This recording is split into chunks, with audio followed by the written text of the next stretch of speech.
Krishna Hare Krishna Krishna Krishna Hare Hare Hare Krishna Hare Krishna Krishna Krishna Hare Hare Hare Rama Rama Hare Hare Hare Krishna Hare Krishna Krishna Krishna Hare Hare Hare Rama Rama Hare Hare Hare Krishna Hare Krishna Krishna Krishna Hare Hare Hare Rama Rama Hare Hare Hare Krishna Hare Krishna Krishna Hare Hare Hare Rama Rama Hare Hare Hare Krishna Hare Krishna Krishna Krishna Hare Hare Hare Rama Hare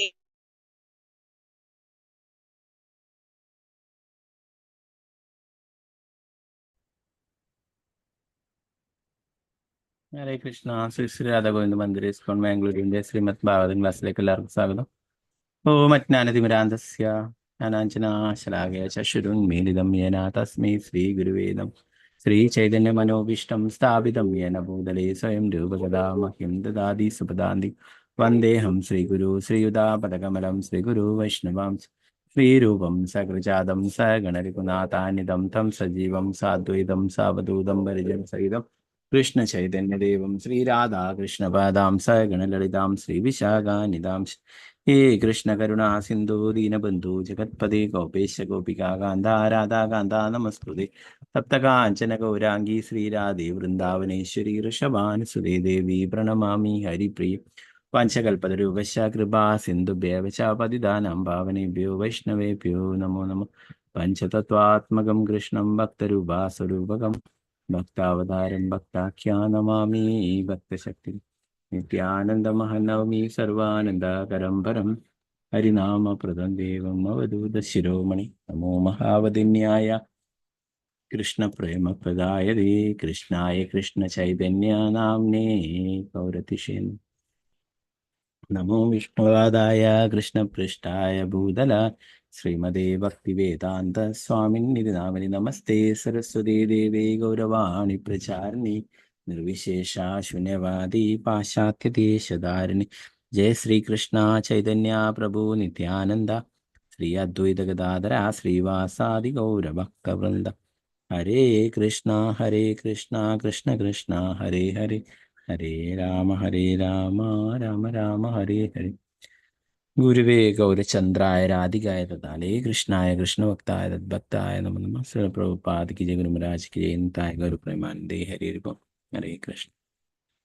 മദേകബന്ധു മത്സംഗിൻ മദ്ഗുരു മന്മഹാദന മന്നിഷ്ടാരക മദ്ഭാഗ്യ മദാനന്ദ നമോസ്തുതേ. ഗ്രന്ഥരായ ശ്രീമദ് ഭാഗവതം കി ജയ. ശ്രീമദ് ഹൃദയസ്കന്ധം 20 അധ്യായം ശ്ലോകം 18. ഓം നമോ ഭഗവതേ വാസുദേവായ.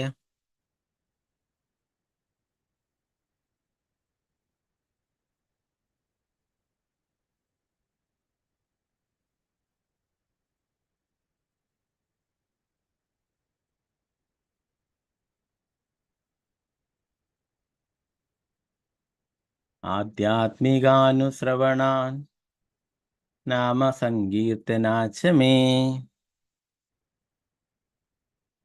ആർജവ്യേനാര്യസംഗേന നിരഹംക്രിയയാ തദാ.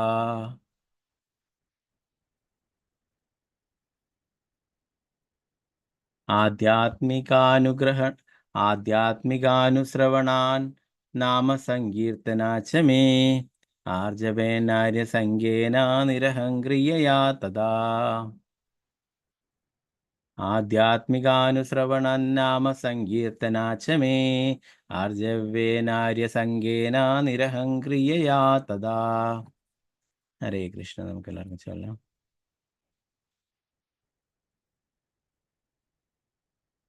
ഓം നമോ ഭഗവതേ വാസുദേവായ. ഓം നമോ ഭഗവതേ വാസുദേവായ. ആധ്യാത്മികാനുശ്രവണം നാമ സങ്കീർത്തനാച്ച മേ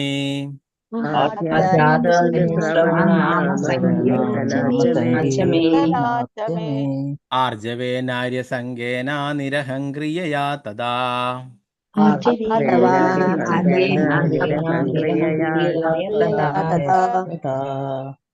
ആധ്യാത്മികാനുശ്രവണം നാമ സങ്കീർത്തനാച്ച മേ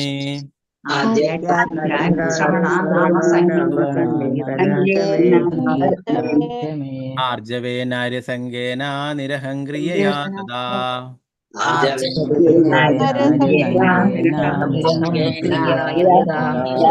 ഹരേ കൃഷ്ണ പ്രഭുജി. പ്രണാമം പ്രഭുജി. ഹരേ കൃഷ്ണ. ഹരേ കൃഷ്ണ. ഹരേ കൃഷ്ണ. നമ്മൾ സാധാരണ ചെയ്യുന്ന പോലെ 4 പേര് ചൊല്ലിക്കോളൂ.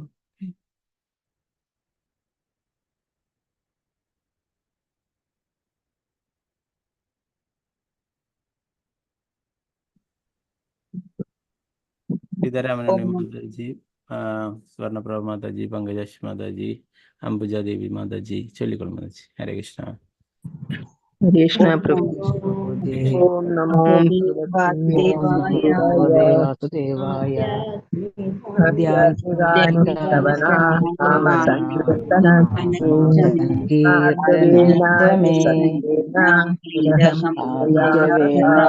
സംഗേന നിരഹം ക്രിയായ തഥാ. ഹരേ കൃഷ്ണ പ്രഭുജി. ഹരേ കൃഷ്ണ. ഹരേ കൃഷ്ണ. ഓക്കെ.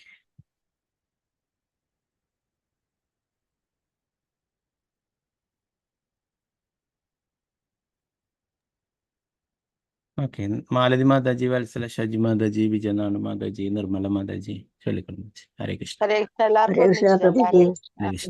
ഓം നമോ ഭഗവതേ വാസുദേവായ. ആധ്യാത്മികാനുശ്രവണാമസങ്കീർത്തനാശമേ ആർജവേനാരസംഗേന നിരഹം ക്രിയാ തഥാ. ഹരേ കൃഷ്ണ പ്രഭുജി. ഹരേ കൃഷ്ണ. ഓക്കെ.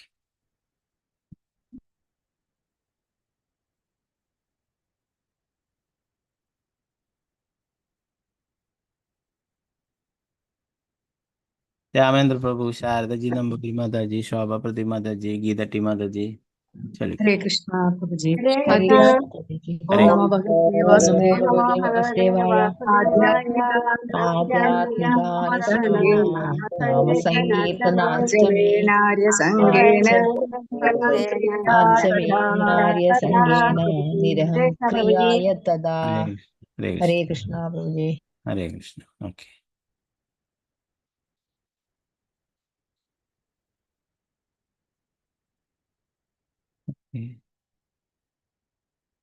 ഭാരതിയമ്മ മാതാജി, രമണി മാതാജി, വസന്ത മാതാജി, പത്മകുമാരി മാതാജി ചൊല്ലിക്കോളൂ.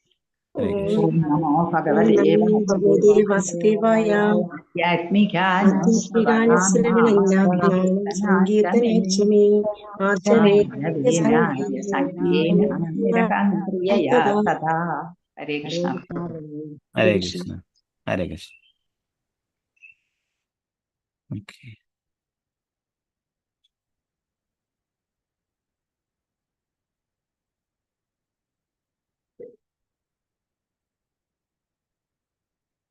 ഡോക്ടർ വിജയമാര്യമ്മ മാതാജി, ജമീല പ്രസന്ന മാതാജി, ശോഭ മാതാജി, ഇന്ദുമുഖി മാതാജി ചൊല്ലിക്കോളൂ. ഹരേ കൃഷ്ണ. ഓം നമോ ഭഗവതേ വാസുദേവായ. ആധ്യാത്മികാനുശ്രവണാത് നാമസങ്കീർത്തനാച്ഛമേ ആർജവേനാര്യസംഗേന നിരഹം ക്രിയയാ തഥാ. ഹരേ കൃഷ്ണ പ്രഭുജി. ഹരേ കൃഷ്ണ. ഹരേ കൃഷ്ണ. ഹരേ കൃഷ്ണ. ഓക്കെ.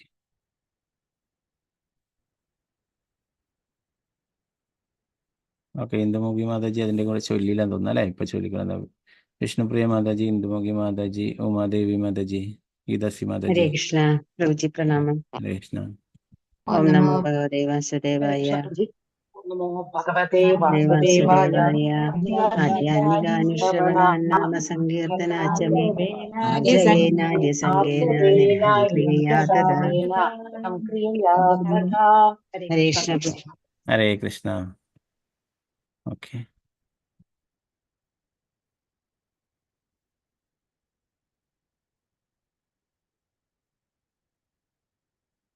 ഗിരിജ വേണുദാസ് മാതാജി, ആതിര മാതാജി, അനിതകുമാരി മാതാജി.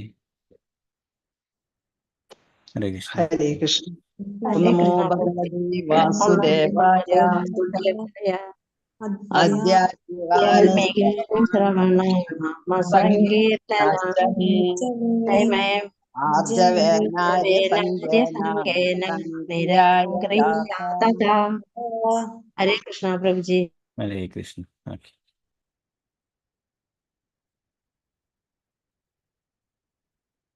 ഓക്കെ, നമുക്കപ്പോൾ ഇതിൻ്റെ വിവർത്തനം ഭാവാർത്ഥം നോക്കാം.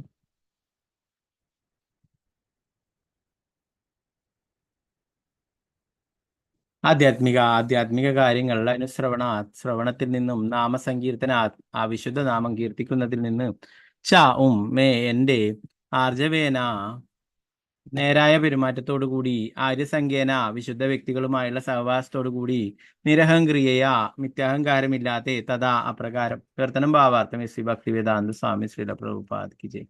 ഒരു ഭക്തൻ എല്ലായ്പ്പോഴും ആധ്യാത്മിക കാര്യങ്ങൾ ശ്രവിക്കുവാൻ ശ്രമിക്കുകയും മുഴുവൻ സമയവും ഭഗവാന്റെ വിശുദ്ധ നാമം ജപിക്കുവാൻ വിനിയോഗിക്കുകയും ചെയ്യണം. അവന്റെ പെരുമാറ്റം എല്ലായ്പ്പോഴും ലളിതവും നേരായതുമായിരിക്കണം. അവൻ വിദ്വേഷരഹിതനും എല്ലാവരോടും സൗഹൃദം പുലർത്തുന്നവനുമാണെങ്കിലും ആധ്യാത്മികമായി പുരോഗതി പ്രാപിച്ചിട്ടില്ലാത്തവരുമായുള്ള സഖിത്വം വർജിക്കണം. ഭാവാർത്ഥം ശ്രീല പ്രഭുപാദ് കി ജയ്. ആധ്യാത്മിക ധാരണയിൽ മുന്നേറുന്നതിന് ഒരുവൻ ആധ്യാത്മിക ജ്ഞാനത്തെപ്പറ്റി ആധികാരിക സ്രോതസ്സുകളിൽ നിന്നും ശ്രവിക്കണം. ക്രമീകൃത തത്വങ്ങൾ കർശനമായി പിന്തുടർന്നും ഇന്ദ്രിയ സംയമനം പാലിച്ചും അവനെ ആധ്യാത്മിക ജീവിതത്തിന്റെ യാഥാർത്ഥ്യം എന്തെന്ന് സ്വയം ബോധ്യമാക്കാൻ സാധിക്കും. ഒരുവന് സംയമനം പാലിക്കുന്നതിന് അക്രമരാഹിത്യം, സത്യസന്ധത, മോഷണം ചെയ്യാതിരിക്കൽ, ലൈംഗിക ജീവിതത്തിൽ നിന്നും വിട്ടുനിൽക്കൽ, ശരീരത്തെയും ആത്മാവിനെയും ഒരുമിച്ച് നിലനിർത്താൻ ആത്യന്തികമായി ആവശ്യമായത് മാത്രം സ്വന്തമാക്കൽ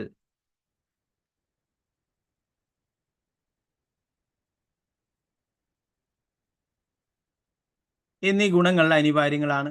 അവൻ ആവശ്യത്തിലധികം ഭക്ഷിക്കരുത്, ആവശ്യത്തിലധികം അനുസാരകൾ ശേഖരിക്കരുത്, സാധാരണ മനുഷ്യരോട് അനാവശ്യമായി സംസാരിക്കരുത്, നിയമങ്ങളും ക്രമങ്ങളും അലക്ഷ്യമായി പാലിക്കരുത്. നിയമങ്ങളും ക്രമങ്ങളും കർശനമായി പാലിച്ചാൽ അവന് യഥാർത്ഥ പുരോഗതി ഉണ്ടാക്കാൻ കഴിയും. ഭഗവത്ഗീത നിർദ്ദേശിച്ചുള്ള 18 യോഗ്യതകളിൽ ഒന്നാണ് ലാളിത്യം. ഒരുവൻ ദുരഭിമാനിയായിരിക്കരുത്, മറ്റുള്ളവരിൽ നിന്നും അനാവശ്യമായ ആദരം ആഗ്രഹിക്കരുത്, അക്രമരഹിതനായിരിക്കുകയും വേണം. അമാനിത്വം, അദംബിത്വം, അഹിംസ.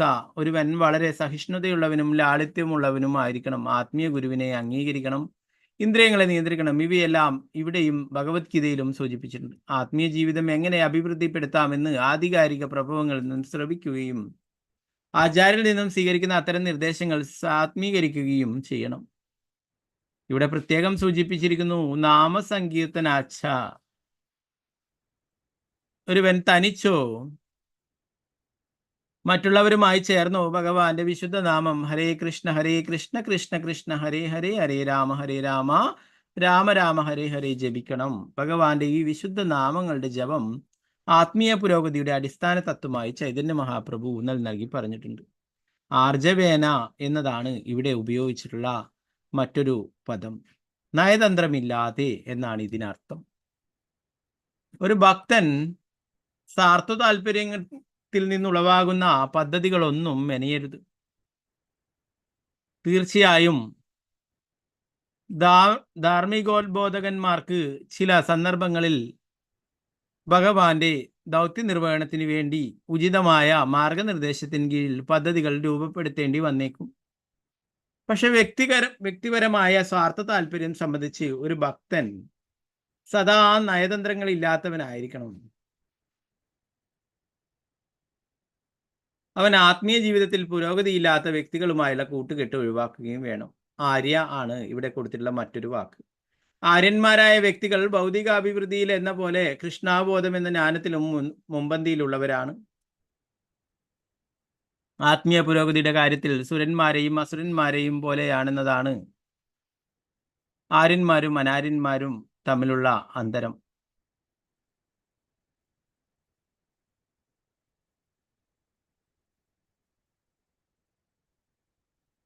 ആധ്യാത്മികമായി പുരോഗമിക്കാത്ത വ്യക്തികളുമായുള്ള സഹവാസം വിലക്കപ്പെട്ടിരിക്കുന്നു. ഭഗവാൻ ചൈതന്യ മഹാപ്രഭു ഇങ്ങനെ ഉപദേശിച്ചിരിക്കുന്നു: അസത്സംഗത്യാഗ വൈഷ്ണവ. ഒരുവൻ താൽക്കാലികളോട് ആസക്തരായ വ്യക്തികളെ ഒഴിവാക്കണം. ഭൗതികതയോട് അമിതമായ മമതയുള്ളവനാണ് അസത്. ഭഗവാന്റെ ഭക്തനല്ലാത്ത അവന് സ്ത്രീകളോടും ആസ്വാദകരങ്ങളായ ഭൗതിക വസ്തുക്കളോടും ആർത്തമായ അഭിനിവേശമുണ്ടായിരിക്കും. വൈഷ്ണവ തത്വശാസ്ത്രപ്രകാരം അത്തരമൊരു വ്യക്തി അസത് ആയിരിക്കും. ഒരു ഭക്തൻ താൻ നേടിയ സ്വത്തുക്കളുടെ പേരിൽ അഹങ്കരിക്കരുത്. ശാന്തതയും എളിമയുമാണ് ഒരു ഭക്തന്റെ ലക്ഷണങ്ങൾ. ആധ്യാത്മികമായി എത്ര പുരോഗമിച്ചാലും അവൻ സദാ ശാന്തനും വിനയാന്വിതനുമായിരിക്കണം. കവിരാജ് ഗോസ്വാമിയും മറ്റനേകം വൈഷ്ണവരും വ്യക്തിപരമായ ഉദാഹരണങ്ങളായി നമ്മെ പഠിപ്പിച്ചിട്ടുള്ളതുപോലെ ഒരുവൻ തെരുവിലെ പുൽക്കൊടിയേക്കാൾ വിനീതനും വൃക്ഷത്തേക്കാൾ സഹിഷ്ണുതയുള്ളവനുമായിരിക്കണമെന്ന് ശ്രീ ചൈതന്യ മഹാപ്രഭു പഠിപ്പിച്ചിട്ടുള്ളത്. ഒരുവൻ അഹംഭാവിയോ സ്വയം തെറ്റായി ഉയർത്തിപ്പറയുന്നവനോ ആകരുത്. ഈ രീതികളിൽ പ്രവർത്തിച്ചാൽ ഒരുവന് തീർച്ചയായും ആത്മീയ ജീവിതത്തിൽ പുരോഗതി നേടാൻ കഴിയും. പ്രഭുപാദ് ജയ. 19ാമത്തെ ശ്ലോകം കൂടി നമുക്ക് നോക്കാം. ഓം നമോ ഭഗവതേ വാസുദേവായ. മദ്ധർമ്മണോ ഗുണൈരേതൈ പരിസംശുദ്ധ ആശയഃ പുരുഷസ്യാഞ്ജസ്യ അഭേദി ശ്രുതി മാത്ര ഗുണം ഹിമാം.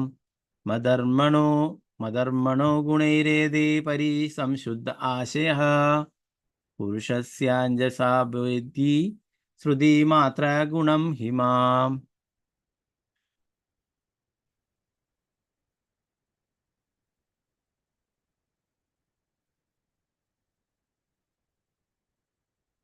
ഓക്കെ, ഹരേ കൃഷ്ണ. നേരത്തെ ചൊല്ലാം, ബാക്കിയുള്ള ആരെങ്കിലും ഉണ്ടെങ്കിൽ കൈ ഉയർത്താം. ചൊല്ലാം. വത്സല മാതാജി ഉണ്ട്, വത്സല ഗോപാല മാതാജി ഉണ്ട്. ഓക്കെ, മിനി മാതാജി ഉണ്ട്. ഓക്കെ, അപ്പം ഓക്കെ, ഗീതാഭരതം മാതാജി. ഓക്കെ, അപ്പോൾ 4 പേര് ഒരുമിച്ച് ചൊല്ലിക്കോളൂ. ഓക്കെ,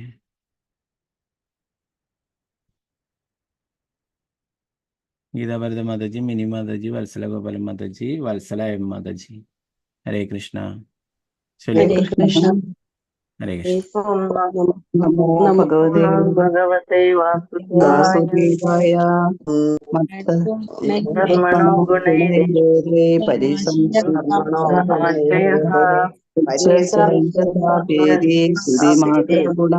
ഗുണം ഹിമാം. ഹരേ കൃഷ്ണ പ്രഭുജി. ഹരേ കൃഷ്ണ.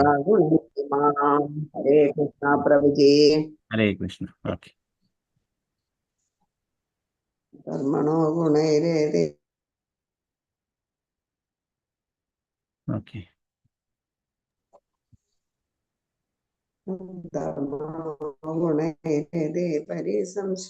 മാതാജിക്ക് നെറ്റ്വർക്ക് പ്രശ്നമുണ്ട്. എനിക്ക് അൺമ്യൂട്ട് ചെയ്യാൻ, മ്യൂട്ട് ചെയ്യാൻ കഴിയില്ല. ഓക്കെ ഓക്കെ, ചിലർക്ക് നെറ്റ്വർക്ക് പ്രശ്നമുണ്ട്. ഓക്കെ, നമുക്ക് ഇതിൻ്റെ വിവർത്തനം ഭാവാർത്ഥം നോക്കാം. മധർമ്മണ, എൻ്റെ ഭക്തന്റെ ഗുണങ്ങളോടുകൂടി ഏതേ ഇവകൾ പരിസംശുദ്ധ, പരിപൂർണമായി പരിശുദ്ധീകരിക്കപ്പെട്ട ആശയാവബോധം പുരുഷസ്യ, ഒരു പുരുഷന്റെ അഞ്ജസ, പെട്ടെന്ന് അഭേത്തി, സമീപിക്കുക, ശ്രുതാശ്രവണത്താൽ മാത്ര നിസ്സാരമായി ഗുണം യോഗ്യത ഹി, തീർച്ചയായും മാം, എന്നെ. വർത്തനം ഭാവാർത്ഥമേ ശ്രീ ഭക്തിവേദാന്ത സ്വാമി ശ്രീ പ്രഭുപാദിക്ക്. ഒരുവൻ ഈ അതീന്ദ്രിയ ഗുണങ്ങളാൽ പൂർണ്ണ യോഗ്യനാവുകയും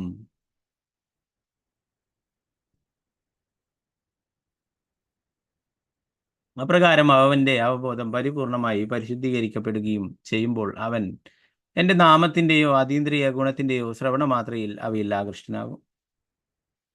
ഭാവാർത്ഥം ശ്രീല പ്രഭുപാദിക്ക്. ഈ ഉപദേശത്തിന്റെ ആരംഭത്തിൽ ഭഗവാൻ തന്റെ മാതാവിനോട് മത് ഗുണശ്രുതി മാത്രേണ എന്ന് വിശദീകരിച്ചു. പരമദിവ്യത്വ പുരുഷനായ ഭഗവാന്റെ നാമം, ഗുണം, രൂപം തുടങ്ങിയവ ശ്രവിച്ചാൽ ഉടനെ ഒരുവൻ അവയാൽ ആകർഷിക്കപ്പെടുമെന്ന് സാരം. ഒരു വ്യക്തി വിവിധ വേദശാസ്ത്രങ്ങളിൽ ശുപാർശ ചെയ്തിട്ടുള്ള നിയമങ്ങളും ക്രമങ്ങളും പാലിച്ച് അതീന്ദ്രിയ ഗുണങ്ങൾ നേടിയാൽ പൂർണ്ണ യോഗ്യതയുള്ളവനായി തീരും. ഭൗതിക സമ്പർക്കത്താൽ നമ്മൾ അനാവശ്യമായ ചില യോഗ്യതകൾ ഉണ്ടാക്കിയിട്ടുണ്ട്. മുകളിൽ വിശദീകരിച്ച പ്രക്രിയ പാലിച്ചാൽ മലിനപ്പെട്ട ആ യോഗ്യതകളിൽ നിന്ന് നാം മോചിതരാകും. അതീന്ദ്രിയ ഗുണങ്ങൾ വികസിപ്പിക്കുവാൻ മുൻ ശ്ലോകത്തിൽ വിശദീകരിച്ചിട്ടുള്ളതുപോലെ ഒരാൾ നിർബന്ധമായും ഈ മലിനപ്പെട്ട ഗുണങ്ങളിൽ നിന്നും മോചിതനാകണം. ശ്രീല പ്രഭുപാദ് കി ജയ്. 20ാമത്തെ ശ്ലോകം. ഓം നമോ ഭഗവതേ വാസുദേവായ.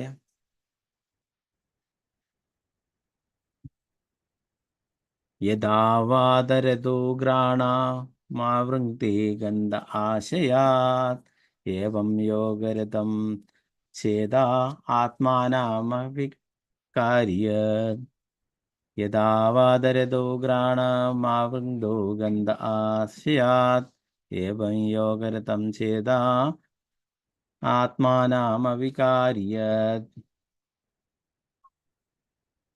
യഥാ പോലെ വായുവിൻ്റെ രഥം ഘ്രാണം ഘ്രാണേന്ദ്രിയം ആവൃങ്ക്തേ പിടികൂടുക. ഗന്ധാസ് സൗരഭ്യം ആശയാ സ്രോതസ്സിൽ നിന്നും ഏവ അതുപോലെ. യോഗരഥം ഭക്തിത സേവനത്തിൽ മുഴുക. ചേതഹ അവബോധം. ആത്മാനം പരമാത്മാവ്. അവികാരി മാറ്റമില്ലാത്ത യത് ഏത്.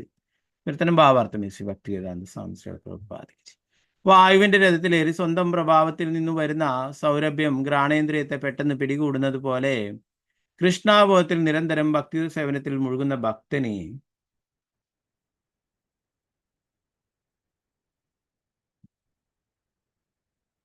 എല്ലായിടത്തും തുല്യനിലയിൽ സന്നിഹിതനായിട്ടുള്ള പരമാത്മാവിനെ പിടികൂടാൻ കഴിയും. ഭാവാർത്ഥം ശിലപ്രഭുപാദിച്ചു. ഒരു പൂന്തോട്ടത്തിൽ നിന്നും ഹൃദ്യമായ സുഗന്ധവുമായി വരുന്ന വായു ഘ്രാണേന്ദ്രിയത്തെ പെട്ടെന്ന് പിടികൂടുന്നത് പോലെ ഒരുവന്റെ ഭക്തിസാന്ദ്രമായ അവബോധം പരമാത്മ ഘടകമായി എല്ലാ ജീവസത്തകളുടെയും ഹൃദയത്തിൽ കുടികൊള്ളുമ്പോൾ തന്നെ എല്ലായിടത്തും നിറഞ്ഞു നിൽക്കുന്ന പരമദിവ്യത്വ പുരുഷനായ ഭഗവാന്റെ അതീന്ദ്രിയാസ്തിത്വത്തെ തൽക്ഷണം പിടികൂടും. ഈ ശരീരത്തിനുള്ളിൽ ക്ഷേത്രജ്ഞനായി സ്ഥിതി ചെയ്യുന്ന പരമദിവ്യത്വ പുരുഷനായ ഭഗവാൻ അതേസമയം തന്നെ എല്ലാ ശരീരങ്ങളിലും സ്ഥിതി ചെയ്യുന്നുവെന്ന് ഭഗവത്ഗീതയിൽ പ്രസ്താവിച്ചിട്ടുണ്ട്. വ്യക്തിഗത ആത്മാവിന്റെ സാന്നിധ്യം ഒരു പ്രത്യേക ശരീരത്തിൽ മാത്രമുള്ളതാകിയാൽ മറ്റു വ്യക്തിഗത ആത്മാവുകൾ തന്നോട് സഹകരിക്കാതെ വരുമ്പോൾ അവൻ ഒറ്റപ്പെടുന്നു. എങ്ങനെ തന്നെ ആയാലും പരമാത്മാവിന്റെ സാന്നിധ്യം സകല സ്ഥലത്തും തുല്യമായുണ്ട്. വ്യക്തിഗത ആത്മാവുകൾ സമ്മതിച്ചില്ലെന്ന് വന്നേക്കാം. പക്ഷെ ഓരോ ശരീരത്തിലും തുല്യമായി സന്നിഹിതനായിട്ടുള്ളതിനാൽ പരമാത്മാവിനെ മാറ്റമില്ലാത്തത് അഥവാ അവികാരി എന്ന് വിളിക്കുന്നു. വ്യക്തിഗത ആത്മാവിന് കൃഷ്ണാബോധത്തിൽ പൂരിതമാകുമ്പോൾ പരമാത്മാവിന്റെ സാന്നിധ്യം മനസ്സിലാക്കാൻ സാധിക്കും. ഭഗവത്ഗീതയിൽ സ്ഥിരീകരിച്ചിരിക്കുന്നു, ഭക്ത്യാ മാം അഭിജാനാദി. പൂർണ്ണമായ കൃഷ്ണാബോധത്തിൽ ഭക്തി സേവനത്താൽ പൂരിതനായ ഒരു വ്യക്തിക്ക് പരമദിവ്യത്വ പുരുഷനായ ഭഗവാനെ പരമാത്മാവായോ അല്ലെങ്കിൽ പരമോന്നത വ്യക്തിയായോ മനസ്സിലാക്കാൻ കഴിയും. ശ്രീ പ്രഭുപാദിക്ക് ജയം.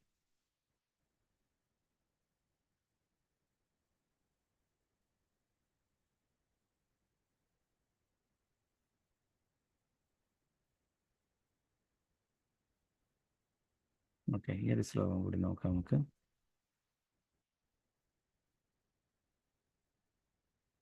ഇരുപത്തൊന്നാമത്തെ ശ്ലോകം. ഓം നമോ ഭഗവതേ വാസുദേവായ. അഹം സർവേഷു ഭൂതേഷു ഭൂതാത്മാവസ്ഥിതസ്വമേ. തമവജ്ഞായ മാമർത്യാ കുരുതേരച്ഛാ വിഡംബനം. അഹം സർവേഷു ഭൂതേഷു ഭൂതാത്മാവസ്ഥിതസ്തമേ. തമവജ്ഞായ മാമർത്യാ കുരുതേരാച്ഛ വിഡംബനം.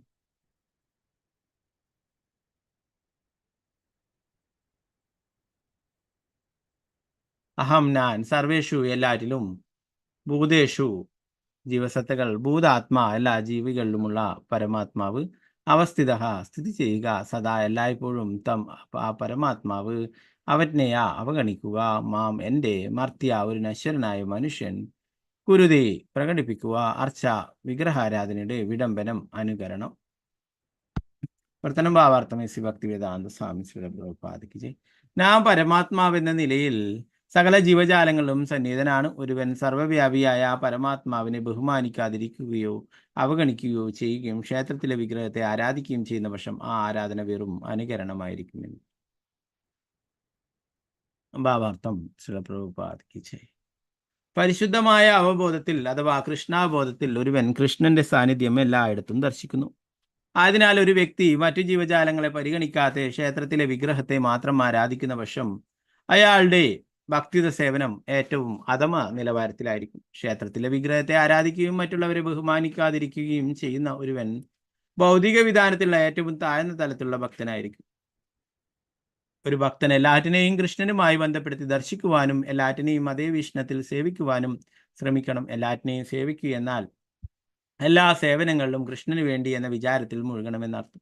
ഒരു വ്യക്തി നിഷ്കളങ്കനും കൃഷ്ണനുമായുള്ള തന്റെ ബന്ധത്തെപ്പറ്റി അജ്ഞനുമാണെങ്കിൽ പുരോഗതി നേടിയ ഒരു ഭക്തൻ അയാളെ കൃഷ്ണാബോധത്തിൽ വ്യാപൃതനാക്കാൻ നോക്കണം. കൃഷ്ണാബോധത്തിൽ പുരോഗതി നേടിയ ഭക്തന് മനുഷ്യജീവികളെ മാത്രമല്ല എല്ലാറ്റിനെയും കൃഷ്ണാബോധത്തിൽ മുഴുകിക്കാനും കഴിയും.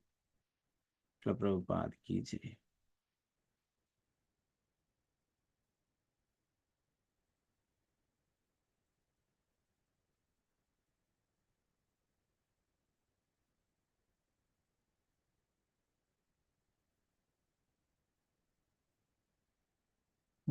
നാരായണം നമസ്കൃത്യ നരം ചൈവ നരോത്തമം ദേവീം സരസ്വതീം വ്യാസം തതോ ജയമുദ്രൈ നഷ്ടപ്രായേഷു ഭദ്രേഷു നിത്യം ഭാഗവത സേവയാ ഭഗവതി ഉത്തമശ്ലോകേ ഭക്തിർഭവതി നൈഷ്ഠികേ മൂകം കരോതി വാചാലം പങ്കും ലംഘയതേ ഗിരിം യത്കൃപാതമഹം വന്ദേ ശ്രീഗുരു ദീനദാരിണം പരമാനന്ദമാധവം ശ്രീചൈതന്യേശ്വരം. നമോ വിഷ്ണുപാദായ കൃഷ്ണപൃഷ്ഠായ ഭൂതലേ ശ്രീമതേ ഭക്തിവേദാന്ത സ്വാമിന്നിധി നാമേ. നമസ്തേ സരസ്വതീ ദേവേ ഗൗരവാണി പ്രചാരിണി നിർവിശേഷ ശൂന്യവാദി പാശ്ചാത്യദേശധാരിണി. ജയ ശ്രീകൃഷ്ണ ചൈതന്യ പ്രഭു നിത്യാനന്ദ ശ്രീ അദ്വൈത ഗദാധര ശ്രീവാസാദി ഗൗരഭക്തവൃന്ദ. ഹരേ കൃഷ്ണ കൃഷ്ണ കൃഷ്ണ ഹരേ ഹരേ, ഹരേ രാമ രാമ രാമ ഹരേ ഹരേ. ഗുരുവേ ഗൗരചന്ദ്രായ രാധികായ തദാലേ കൃഷ്ണായ കൃഷ്ണഭക്തായ തദ്ഭക്തായ നമോ നമഃ. ശ്രീ പ്രഭുപാദ് കി ജയ്, ഗുരു മഹാരാജ് കി ജയ്. നിതായ ഗൗര പ്രേമാനന്ദേ. ഹരേ രൂപം. ഹരേ കൃഷ്ണ.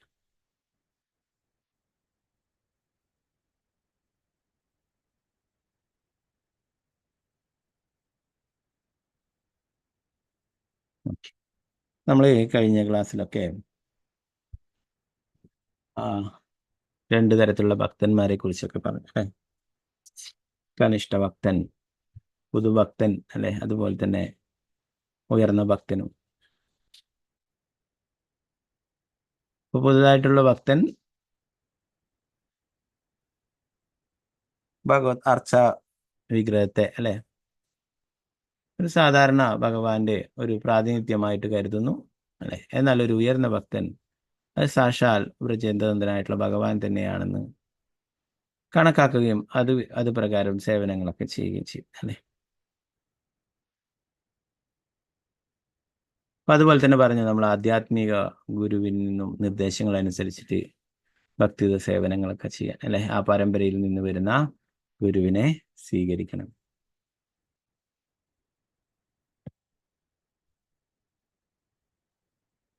ഈ ശ്ലോകത്തിൽ പറയുന്നു, 18ാമത്തെ ശ്ലോകത്തിൽ, ഒരു ഭക്തൻ എല്ലായ്പ്പോഴും ആധ്യാത്മിക കാര്യങ്ങൾ ശ്രവിക്കുവാൻ ശ്രമിക്കുകയും മുഴുവൻ സമയവും ഭഗവാന്റെ വിശുദ്ധനാമം ജപിക്കുവാൻ വിനിയോഗിക്കുകയും ചെയ്യണം. അവന്റെ പെരുമാറ്റം എല്ലായ്പ്പോഴും ലളിതവും നേരായതുമായിരിക്കണം. അവൻ വിദ്വേഷരഹിതനും എല്ലാവരോടും സൗഹൃദം പുലർത്തുന്നവനുമാണെങ്കിലും ആധ്യാത്മികമായി പുരോഗതി പ്രാപിച്ചിട്ടില്ലാത്തവരുമായുള്ള സൗഹൃദം വർജിക്കണമെന്ന് പറയാം. അപ്പൊ എല്ലായ്പ്പോഴും ഭഗവാനെ സംബന്ധിച്ചിട്ടുള്ള കാര്യങ്ങൾ കേൾക്കാനായിട്ട് പറയും അല്ലെ. ആധ്യാത്മിക കാര്യങ്ങൾ ശ്രവിക്കുവാൻ സമയം കണ്ടെത്തണം എന്ന് പറയുന്നു. അതുപോലെ തന്നെ പറയുന്നത് ഭഗവാന്റെ നാമം ജപിക്കാനായിട്ട് അല്ലെ, മുഴുവൻ സമയവും അല്ലെ. പ്രഭുപാദരെ 16 മാല പറഞ്ഞിട്ടുണ്ട് അല്ലെ. യഥാർത്ഥത്തിലേ ഗൗഡീയ സമ്പ്രദായ പ്രകാരം 64 മാലയാണ് ഒരു ദിവസം ജപിക്കേണ്ടത്. ഗൗഡീയ ആ പരമ്പരയിൽ വരുന്ന ഗൗഡീയ ഇപ്പോഴും ഗൗഡീയ മഠത്തിലുള്ള സന്യാസിയുടെ ശിഷ്യന്മാരൊക്കെ 64 മാല ജപിക്കണം ഒരു ദിവസം. എന്നാലാണ് അവരുടെ ആ സാധന പൂർത്തിയാകും. അതിൽ കൂടുതൽ എത്രയും ജപിക്കാം, മിനിമം 64 അല്ലേ. ശ്രീലപ്രഭുപാദർ അത്രയും കാരുണ്യമാണ്. അതുകൊണ്ട് തന്നെ പ്രത്യേകിച്ചും വിദേശത്തുള്ള ഭക്തന്മാരൊക്കെ അവരൊക്കെ എപ്പോഴും ബിസിയാണ് അല്ലേ. അവരെ കൊണ്ടൊക്കെ 64 മാല ജപിക്കുക എന്ന് പറയുന്നത് കുറച്ച് ബുദ്ധിമുട്ടായിട്ടുള്ള കാര്യങ്ങളാണ്. അതുകൊണ്ട് തന്നെ പ്രഭുപാദർ അത് കുറയ്ക്കുകയുണ്ടായി. മിനിമം 16 മാല അല്ലെ, 16 × 108. അപ്പൊ അങ്ങനെയാക്കിയിട്ട് പ്രഭുപാദരാണ് അത് തീർത്തിട്ടുണ്ടായിരുന്നത്.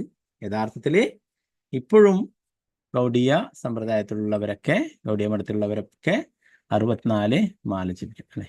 നമുക്ക് 16 മാല ജപിക്കാനായിട്ട് ഒരു 2 മണിക്കൂറോളം വേണം അല്ലെ. 5 മണി മുതൽ 7 മണി വരെയൊക്കെ നമുക്ക് മാല ജപിക്കുവാനായിട്ട് വേണം. 2 മണിക്കൂറോളം വേണം അല്ലെ.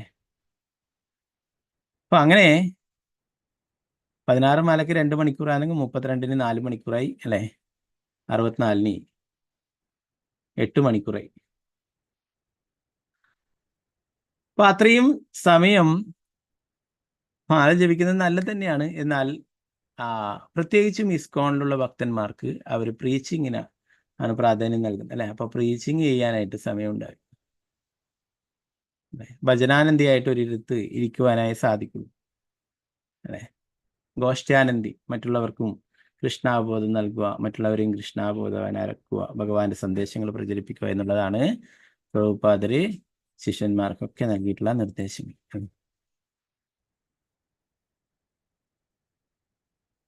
അപ്പൊ ഒരിക്കലേ നമ്മുടെ പരമപൂജ ജയപതാക സ്വാമി ഗുരുമഹാരാജ് തന്നെ തന്റെ അനുഭവം പറയുന്നുണ്ട്. ഒരിക്കല് പ്രഭുപാദര് ഇങ്ങനെ ഓരോരോ ആൾക്കാരെടുത്തു എത്ര മാല ജപിച്ചു, ഇന്ന് എത്ര മാല ജപിച്ചു എന്നൊക്കെ ചോദിച്ചു. എല്ലാവരും 16. അപ്പൊ ഗുരുമഹാരാജ് കുറെ മാല ജപിച്ചിട്ടുണ്ട്. 32 മാല അങ്ങനെ ജപിച്ചിട്ടുണ്ട്. അപ്പോ ഗുരുമഹാരാജ് പറഞ്ഞു 32 മാല ജപിച്ചു, മതി നിർത്ത്, നീ പോയിട്ട് പ്രീച്ച് ചെയ്യ് പോയിട്ട് വേഗം എന്ന് പറഞ്ഞിട്ട് പ്രഭുപാദര് പറയുകയുണ്ടായിരുന്നു പറഞ്ഞു. അപ്പൊ പ്രഭുപാദര് പ്രീച്ചിങ്ങിന് ഊന്നൽ നൽകുന്നതുകൊണ്ട് തന്നെ എന്താ പറയാ, കൂടുതൽ ജപിക്കുന്നത് നല്ലത് തന്നെയാണ്, സമയം ഉണ്ടെങ്കിൽ ജപിക്കണം. എന്നാൽ അതിലും വളരെ ഭഗവാന് പ്രിയപ്പെട്ടതാണ് പ്രീച്ചിങ്, ഭഗവാന്റെ സന്ദേശങ്ങൾ പ്രചരിപ്പിക്കുക എന്നുള്ളത് അല്ലെ. അപ്പോൾ അതുകൊണ്ട് തന്നെ പ്രഭുപാദരുടെ കാരുണ്യം കൊണ്ടാണ് 16 എന്നുള്ളത്. അത് മിനിമം 16 16 മേലെ എത്രയും പോവാം അല്ലെ. 32, 64 അങ്ങനെയൊക്കെ പോവാം. ഏകാദശിക്കൊക്കെ ചിലർ കൂടുതൽ മാല ജപിക്കും, ചില ആൾക്കാരൊക്കെ ദിവസവും 32 മാലയൊക്കെ ജപിക്കും.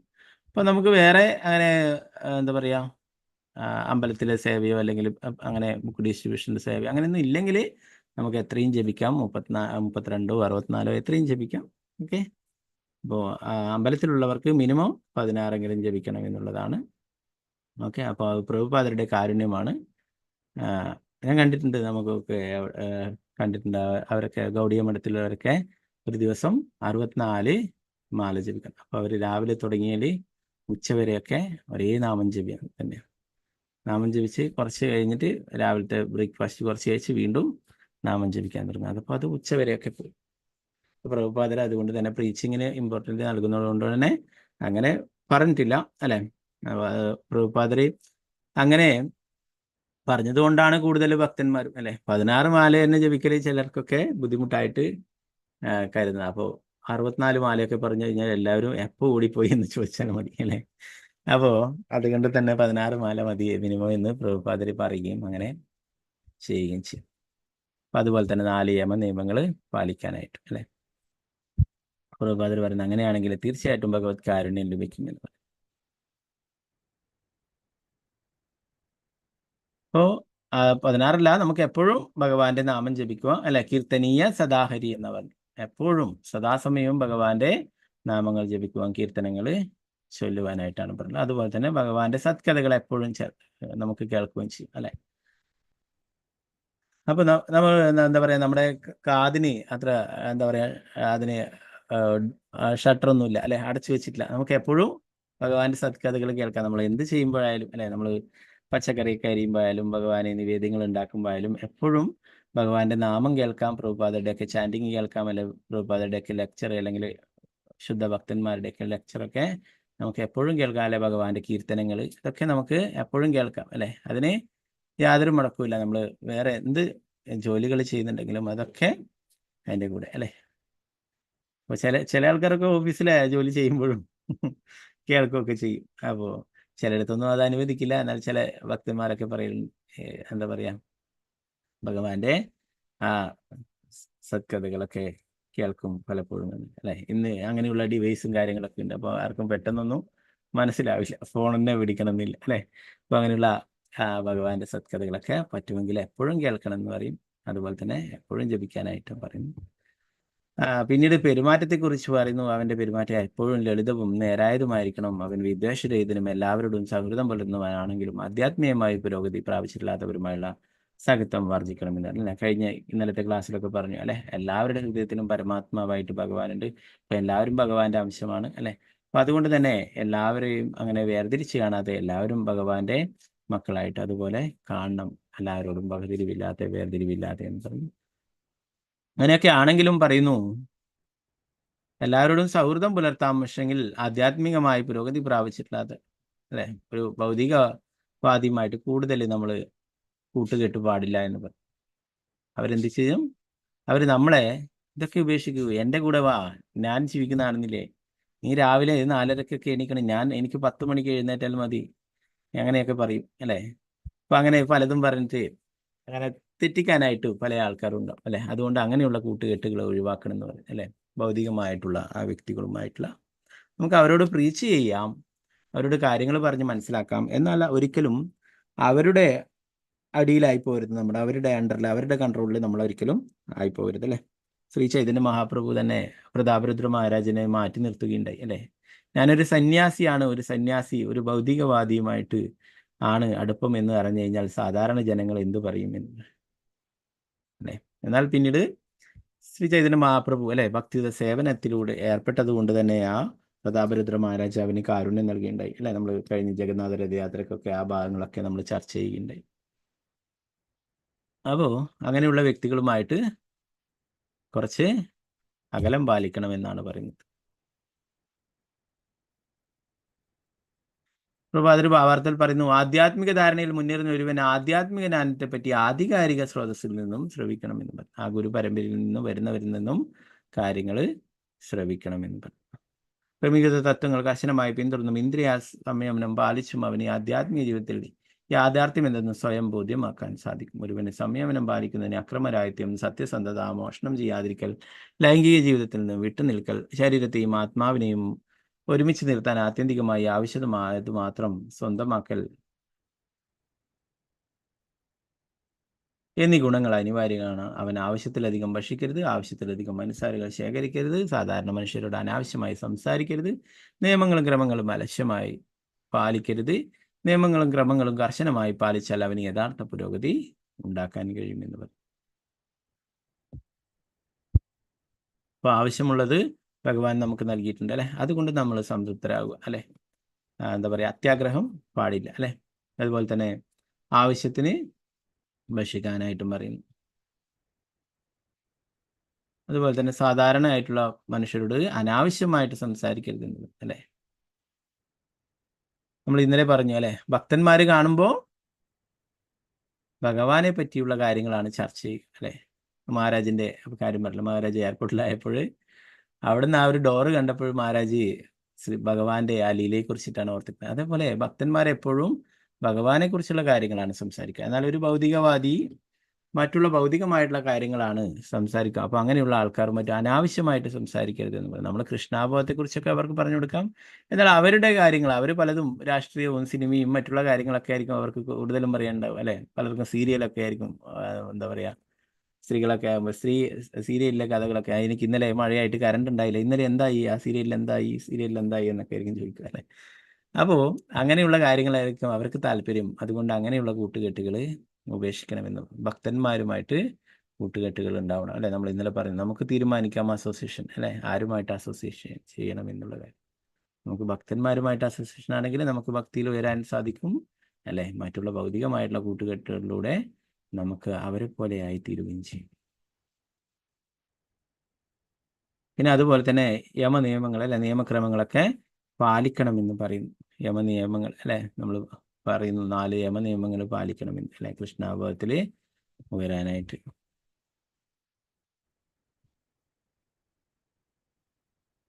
അപ്പോൾ ഭഗവത്ഗീതയിൽ ഭക്തന്റെ ഗുണങ്ങളെക്കുറിച്ച് വിവരിക്കുന്നുണ്ട് അല്ലെ. ഭഗവാൻ അങ്ങനെയുള്ള ഭക്തനാണ് എനിക്ക് പ്രിയപ്പെട്ടവൻ എന്ന് പറയുന്നത്. അതിൽ ഒരു പ്രധാനപ്പെട്ട യോഗ്യതയാണ് ലാളിത്യം അല്ലെ. പ്രഭുപാദർ പറയും, സിമ്പിൾ ലൈഫ് ഹൈ തിങ്കിങ്, ലളിതമായിട്ടുള്ള ജീവിതവും ഉയർന്ന ചിന്തയും. അല്ലാതെ ഉയർന്ന ജീവിതവും ലളിതമായിട്ടുള്ള ചിന്തയല്ല, ലളിതമായിട്ടുള്ള ജീവിതവും ഉയർന്ന ചിന്തയും. അതാണ് പ്രഭുപാദർ പറഞ്ഞിട്ടുള്ളത്. ഒരുവൻ ദുരഭിമാനിയായിരിക്കരുത്, മറ്റുള്ളവരിൽ നിന്നും അനാവശ്യമായ ആദരം ആഗ്രഹിക്കരുത്.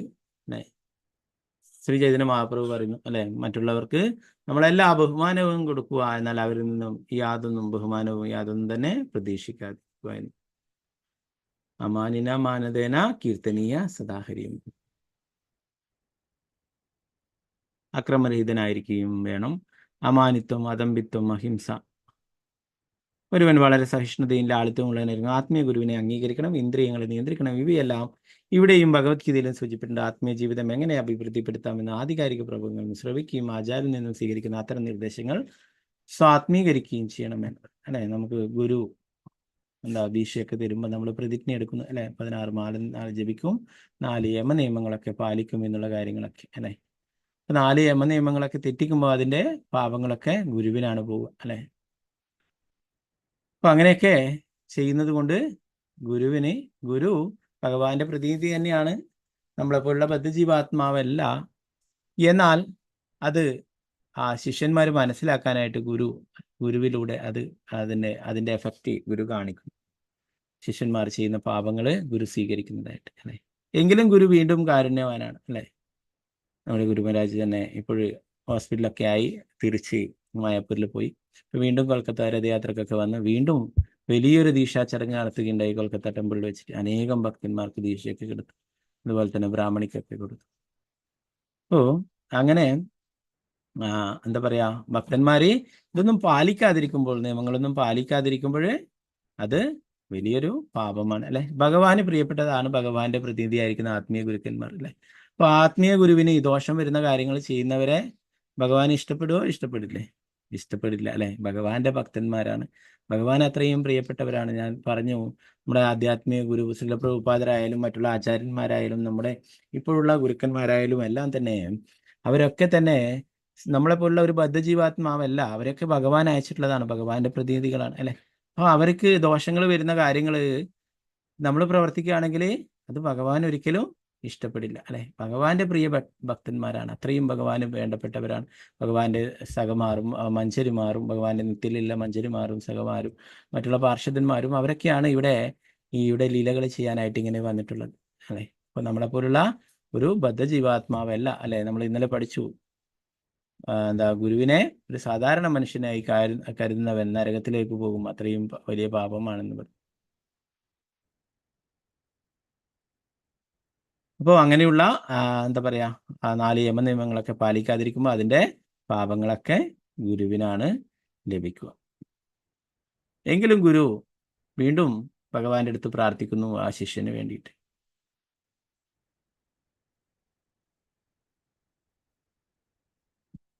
ഇവിടെ പ്രത്യേകം സൂചിപ്പിച്ചിരിക്കുന്നു നാമസങ്കീർത്തനാശ. ഒരുവൻ തനിച്ചോ മറ്റുള്ളവരായി ചേർന്നു ഭഗവാന്റെ വിശുദ്ധ നാമം ഹരേ കൃഷ്ണ കൃഷ്ണ കൃഷ്ണ ഹരേ ഹരേ ഹരേ രാമ രാമ രാമ ഹരേ ഹരേ ജപിക്കണമെന്ന് ഭഗവാന്റെ വിശുദ്ധ നാമങ്ങളുടെ ജപം ആത്മീയ പുരോഗതിയുടെ അടിസ്ഥാന തത്വമായി ചൈതന്യ മഹാപ്രഭു ഊന്നൽ നൽകി പറഞ്ഞിട്ടുണ്ടെന്ന്.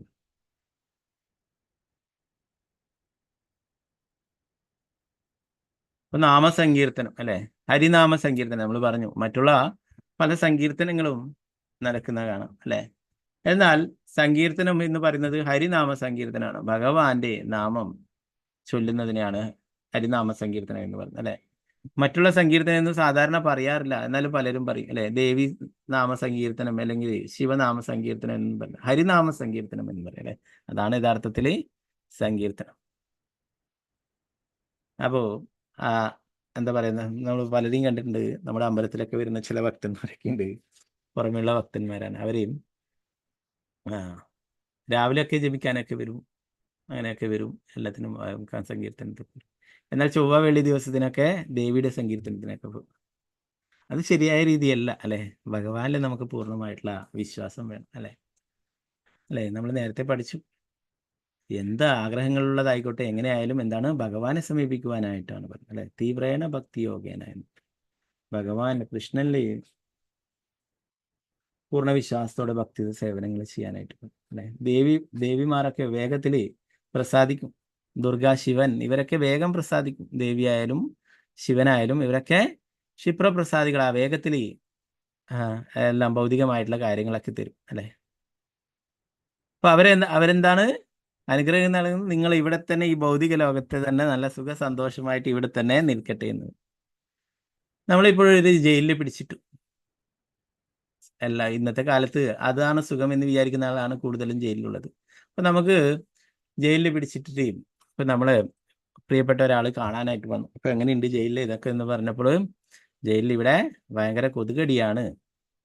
അപ്പോൾ അദ്ദേഹം ഒരു കൊതുകിന്റെ ഒരു എന്താ പറയാ അതിന്റെ ഒരു മിഷനും ലിക്വിഡും ഒക്കെ വാങ്ങിച്ചു തന്നു, അല്ലെ കൊതുക് തിരിയൊക്കെ മേടിച്ചു തന്നു, അല്ലെ കൊതുകിന്റെ നെറ്റൊക്കെ വാങ്ങി തന്നു. അപ്പൊ അങ്ങനെ നമ്മള് കൊതുക് കടിയല്ല. പിന്നത്തെ പ്രാവശ്യം വന്നിട്ട് അദ്ദേഹം ചോദിച്ചു എന്തെങ്കിലും ബുദ്ധിമുട്ടുണ്ടോ, വേറെ എന്തെങ്കിലും? ഭയങ്കര തണുപ്പാണ്, ഒരു കമ്പിളിയൊക്കെ കിട്ടിയിട്ടുണ്ടെങ്കിൽ കൊള്ളാമായിരുന്നു അല്ലേ. പിന്നീട് കുറച്ച് കാലം കൂടി കഴിഞ്ഞ് വന്നപ്പോൾ ഭയങ്കര ചൂടായി. ഇവിടെ ഭയങ്കര ചൂടാണ്, ഒരു ഫാനെങ്കിലും ഉണ്ടെങ്കിൽ, ഒരു ചെറിയൊരു ഫാനെങ്കിലും കിട്ടിയിട്ടുണ്ടെങ്കിൽ നന്നായിരുന്നു അല്ലേ.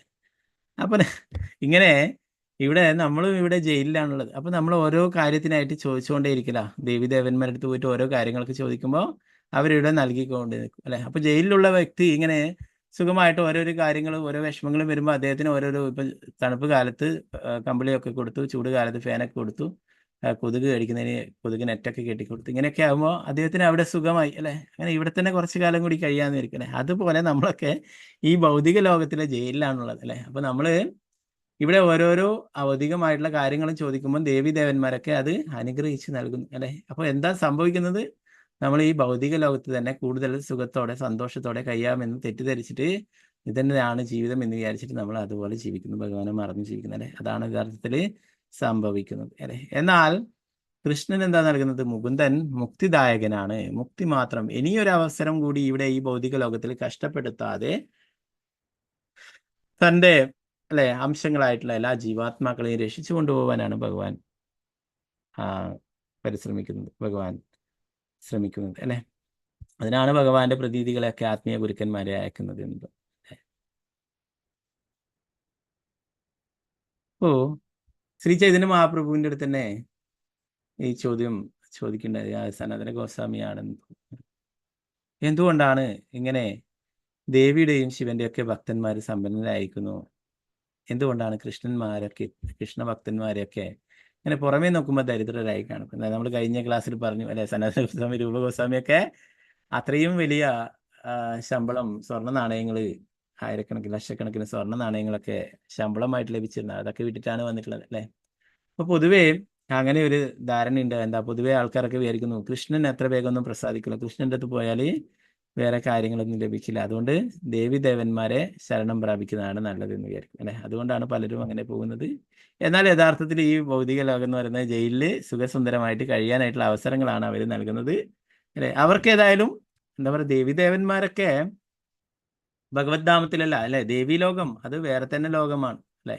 ഭഗവാൻ അതിനും മേലെയായിട്ടുള്ളതാണ്. വൈകുണ്ഠമായാലും ഗോലോക വൃന്ദാവനം അല്ലെ. അവർക്ക് ഏതായാലും വൈകുണ്ഠത്തിലോ ഗോലോകത്തിലോ പോകാൻ സാധിക്കില്ല. അപ്പം നിങ്ങളായിട്ട് പോകണ്ട, ഓക്കെ, നിങ്ങൾക്ക് എന്തൊക്കെയാണ് വേണ്ട എല്ലാ കാര്യങ്ങളും ഞങ്ങൾ തരാം, ഞങ്ങളെ കൂടെ തന്നെ ഇവിടെ നിങ്ങൾ നിൽക്കുമെന്ന് വിചാരിച്ചുകൊണ്ടാണ് അവർ എല്ലാ അനുഗ്രഹങ്ങളും നൽകുന്നത് അല്ലേ. അവരെ ആരാധിക്കാൻ ആരും ആൾക്കാരൊന്നും ഇല്ലാണ്ടായ എന്താ സ്ഥിതി? അപ്പോൾ അവർക്ക് എപ്പോഴും ആൾക്കാരൊക്കെ വേണം അല്ലേ. അപ്പോൾ അതുകൊണ്ട് അവരെ എന്താ പറയുക, അവർക്ക് പല പൂജകളും മറ്റുള്ളതൊക്കെ നൽകിയിട്ട് ദേവീദേവന്മാരെ സന്തോഷിപ്പിക്കുന്നു. ദേവീദേവന്മാർ തിരിച്ചും അവർക്ക് ഭൗതിക ഐശ്വര്യങ്ങളൊക്കെ നൽകിയിട്ട് സന്തോഷിപ്പിക്കുകയും ചെയ്യും അല്ലേ. എന്നാൽ കൃഷ്ണന്റെ എന്താ പറയുക അനുഗ്രഹങ്ങൾ എന്ന് പറയുന്നത് വേറെ വഴിയാണ് അല്ലേ. കൃഷ്ണൻ പറയുന്നു, ഒരു ഭക്തനോട് എനിക്ക് കാരുണ്യം ഉണ്ടാകുമ്പോൾ എന്താ ചെയ്യുക, ആ ഭക്തന്റെ എല്ലാം ഞാൻ എടുക്കുമെന്ന്. അവനെ ഭക്തിയിൽ നിന്നും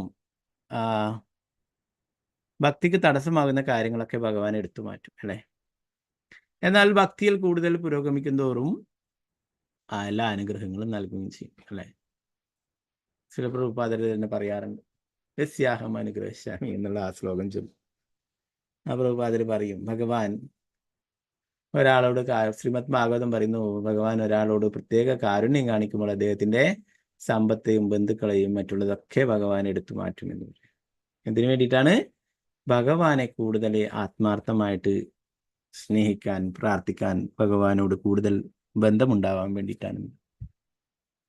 പ്രഭുപാദർ തന്നെ പറയുന്നു, എനിക്ക് എല്ലാം ഉണ്ടായിരുന്നു, എനിക്ക് മരുന്ന് കമ്പനി, കുടുംബം, ഇതൊക്കെ ഇല്ലാതായി എങ്കിൽ ഭഗവാൻ പിന്നീട് കാരുണ്യം കാണിക്കേണ്ടത് അല്ലേ. പ്രഭുപാദർക്ക് അനേകം മക്കൾ അല്ലേ, അനേകം കുട്ടികൾ, അനേകം സേവകരി, അനേകം അങ്ങനെ എന്താ പറയുക, ഒരു വലിയൊരു എല്ലാവർക്കും വേണ്ടിയിട്ട് വലിയൊരു വീട് തന്നെ പ്രഭുപാദർ ഉണ്ടാക്കി, ഇസ്കോൺ എന്ന് പറയുന്നത് അല്ലേ. ലോകത്തിലെ എല്ലാവർക്കും ഒരുമിച്ച് ചേർന്ന് ഭഗവാന്റെ നാമം ജപിക്കുവാനും സങ്കീർത്തനം ചെയ്യുവാനും ഒക്കെ.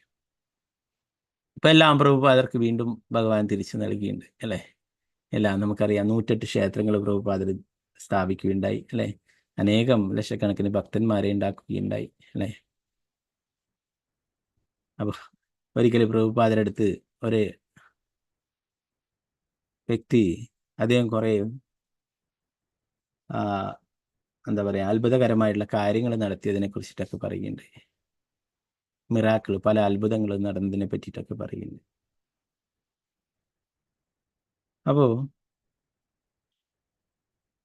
പ്രഭുപാദരുടെ ശിഷ്യൻ ഇതൊക്കെ പറഞ്ഞപ്പോൾ പ്രഭുപാദർ പറയുകയുണ്ടായി, ആ ഒരു ബിസിനസ്സുകാരനും ഉണ്ടായിരുന്നു. അപ്പോൾ പ്രഭുപാദർ പറയുകയുണ്ടായി, പ്രഭുപാദരോട് അദ്ദേഹം ചോദിച്ചു, ആ ബിസിനസ്സുകാരൻ, നിങ്ങൾ എന്തെങ്കിലും മിറാക്കിള് ചെയ്തിട്ടുണ്ടോ, എന്തെങ്കിലും അത്ഭുതങ്ങൾ സംഭവിച്ചിട്ടുണ്ടോ നിങ്ങളുടെ ജീവിതത്തിൽ? പ്രഭുപാദർ പറയുകയുണ്ടായി, 40 ഇന്ത്യൻ രൂപയും എടുത്തിട്ടാണ് അമേരിക്കയിലേക്ക് പോയിട്ടുണ്ടായിരുന്നത്. 11 വർഷത്തിന് ശേഷം ഞാൻ 108 ക്ഷേത്രങ്ങൾ സ്ഥാപിച്ചു, ലക്ഷക്കണക്കിന് കൃഷ്ണഭക്തന്മാരെ ഉണ്ടാക്കി, ലോകം മുഴുവൻ സഞ്ചരിച്ച് കൃഷ്ണാബോധം പ്രചരിപ്പിച്ചു. ഇന്ന് എന്താ പറയുക, കോടിക്കണക്കിന് അത്രയും മൂലധനമുള്ള ക്ഷേത്രങ്ങളും അങ്ങനെ ഭക്തന്മാരും ഒക്കെ ഉണ്ടെന്നത് അല്ലേ.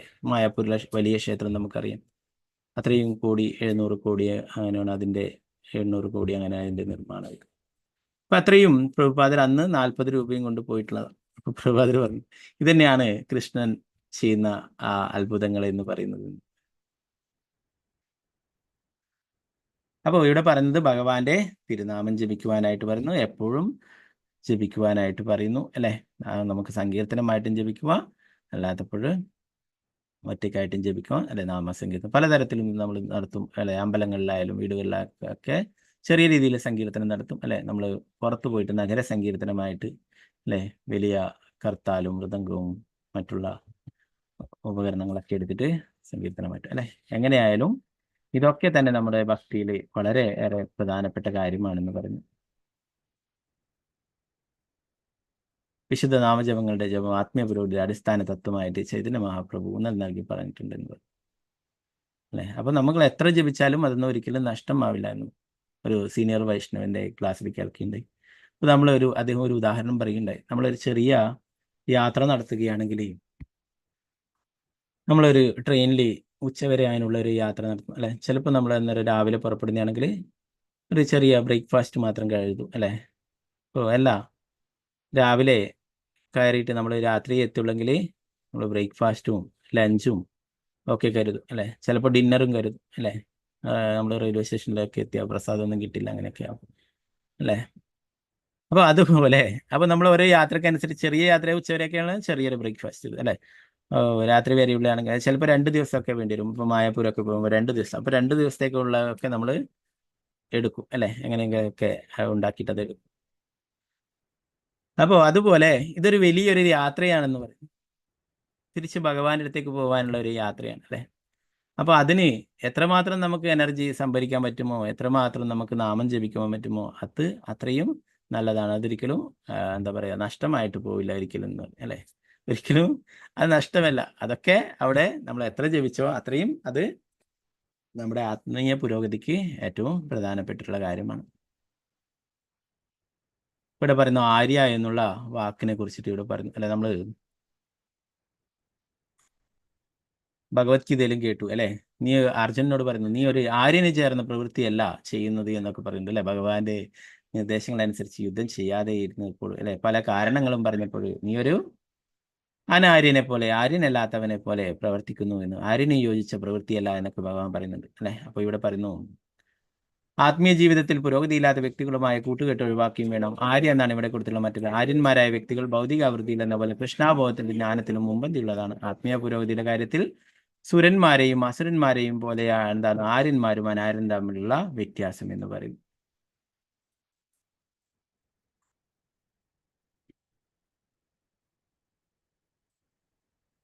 ആധ്യാത്മികമായി പുരോഗതിക്കാത്ത വ്യക്തികളുമായി സഹവാസം വിലക്കപ്പെട്ടിരിക്കുന്നു. ഭഗവാൻ ചൈതന്യ മഹാപ്രഭു എന്നെ ഉപദേശിച്ചിരിക്കുന്നു, അസത്സംഗത്യാഗ വൈഷ്ണവ എന്നത്. അസത്സംഗങ്ങളുമായിട്ടുള്ള അതിനെ ഒഴിവാക്കുന്ന ഒരാൾ വൈഷ്ണവനാണെന്ന് പറയും.